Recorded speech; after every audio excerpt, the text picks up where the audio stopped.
কিছু ব্যাংক ভালো অবস্থায় ফিরে আসছে এবং কিছু ব্যাংক খুঁড়ে খুঁড়ে চলবে, তবে কোনো ব্যাংক বন্ধ হবে না বলে মন্তব্য করেছেন অর্থ উপদেষ্টা সালেউদ্দিন আহমেদ। মঙ্গলবার সচিবালয়ে অর্থ মন্ত্রণালয়ে আয়োজিত এক সংবাদ সম্মেলনে এসব কথা বলেন তিনি। বিস্তারিত দেখুন ডেস্ক রিপোর্টে। অর্থ উপদেষ্টা বলেন, বাজেটের ব্যয় কমানোর উদ্যোগ নেওয়া হয়েছে, তবে সরকারি কর্মকর্তা যারা আছেন তাদের বেতন ভাতা আটকাবে না। এফডিপিতে কোনো প্রকল্প অপ্রয়োজনীয় এবং রাজনৈতিক বিবেচনায় দেওয়া হয়েছে তা খতিয়ে দেখা হচ্ছে।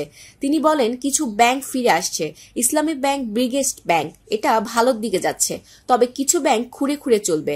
আমরা কোনো ব্যাংক বন্ধ করব না।